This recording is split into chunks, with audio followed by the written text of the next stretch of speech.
Wow, look at this. Incredible.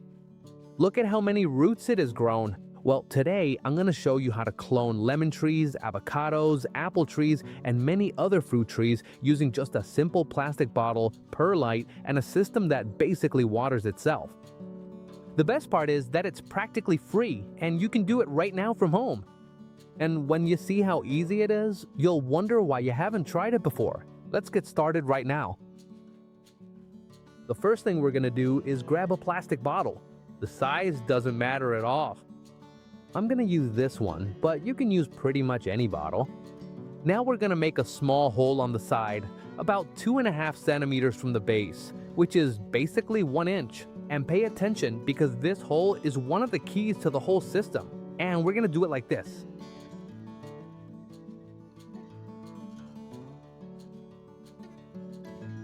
Now we cut off the top part of the bottle. It doesn't have to be perfect because in a moment, we're gonna use it to create our mini greenhouse. The important thing is to keep it. Next, we're gonna place a small piece of cotton. You don't need much. We just want to prevent the perlite from escaping through the hole. While I'm filling it up, I want to explain why I like this material so much. Most cuttings fail for a very simple reason. They either dry out or end up rotting. And perlite really helps to avoid both problems because it retains moisture but also lets a lot of air through. Check out how it's turning out. At the bottom, we'll have our water reservoir, and right above it, the perlite will act as a sort of bridge, gradually transporting moisture upward. Simply put, the water will rise on its own through capillarity. That means we'll have constant moisture around the cuttings without having to water them all the time.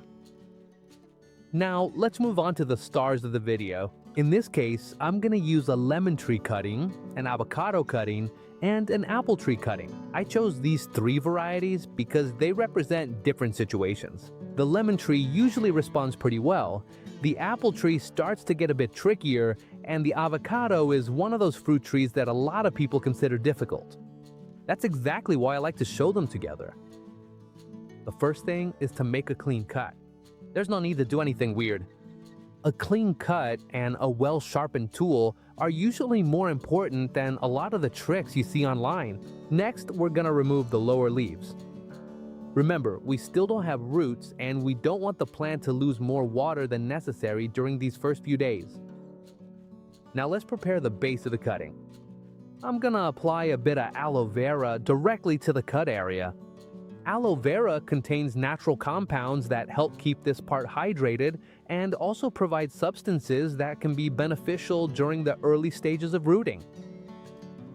Once we've applied this layer of aloe vera, we're gonna add a bit of ground cinnamon to the cut. This way, we create extra protection against fungi, which is especially important when working in high humidity environments like the one we're going to set up today.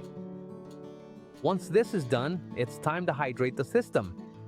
To do this, we're gonna water the perlite and fill the lower reservoir we've created inside the bottle. It's very simple. Just add water little by little until you see it start to come out of the side hole we made at the beginning. And once we have the right level of moisture inside the system, it's time to insert the cuttings. It's very simple.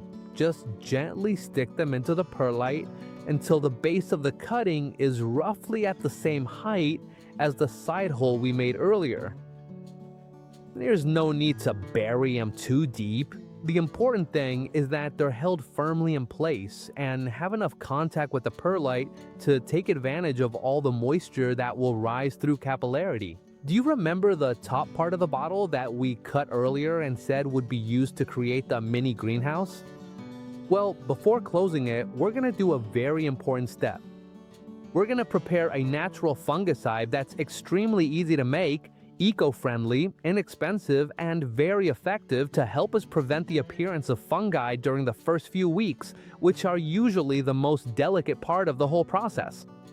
To prepare it, we're going to use 1 liter of water, which is about 1/4 gallon, along with a small pinch of ground cinnamon. Add the cinnamon to the water and stir the mixture well. Next, we're going to filter it using a coffee filter or simply a piece of fine cloth. This step's important because we're gonna put the mixture into a spray bottle and we don't want any cinnamon residue to clog it. Once it's filtered, pour it into the spray bottle and lightly mist the cuttings as well as the inside of the bottle. You don't need to soak everything.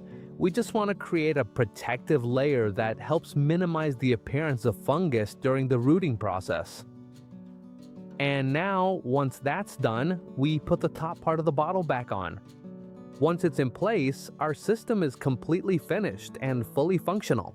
Now, we just need to put it in a suitable spot so the cutting has the best possible conditions over the next few weeks. Ideally, you should place it somewhere it gets plenty of light, but always in direct light. We don't want it to get direct sunlight because the inside of the bottle could get too hot and end up harming the rooting process. And now, just imagine for a moment how many fruit trees we could get from all those prunings we do regularly. Honestly, it's amazing how much you can actually make use of. And now, let's see how we should maintain the system. Now, let's talk about maintenance, which is probably one of the best parts of the system because it's extremely simple. Every 2 or 3 days, we're gonna open the top of the bottle and lightly spray it with the natural cinnamon fungicide we prepared earlier. There's no need to soak the cuttings or the perlite. We simply want to maintain a bit of protection against fungi during these first few weeks. We'll also take this opportunity to check the water level in the reservoir. Usually, there will still be water left because consumption tends to be very low, but if we notice that it's run out, we just add a bit more until we see it coming out again through the side hole we made at the beginning. At that point, we stop adding water, put the top part of the bottle back on, and leave it exactly as it was. And that's pretty much it. Honestly, this system doesn't require much care. The most important thing is to keep it moist, avoid direct sunlight, and above all, be patient. And now comes the part everyone has been waiting for, finding out whether this really works or not. Well, 5 weeks have passed, and it's time to see the results. And honestly, just look at how crazy this is. Look at the number of roots that have appeared. And not only that, also notice the new shoots that are starting to develop. That's an excellent sign because it tells us the cutting is adapting properly and everything is working as it should. Check out the amount of healthy white roots it has developed in such a short time. And remember, all of this started with just a simple plastic bottle, perlite, water, and a bit of patience. Once we have this level of roots, we can transplant it into a pot so it can keep growing normally. And now, I'd also love for you to tell me which country you're watching from and which plant or fruit tree you're going to try this method with. And if you know someone who loves plants as much as you do, share this video with them because I'm sure it will help them a lot. And if you haven't subscribed to the channel yet, go ahead and subscribe. And don't forget to leave a like because with that small gesture, you help this content reach many more people and allow us to keep sharing these kinds of techniques with gardening enthusiasts all over the world. So thank you very much for making it this far, and I'll see you in the next video.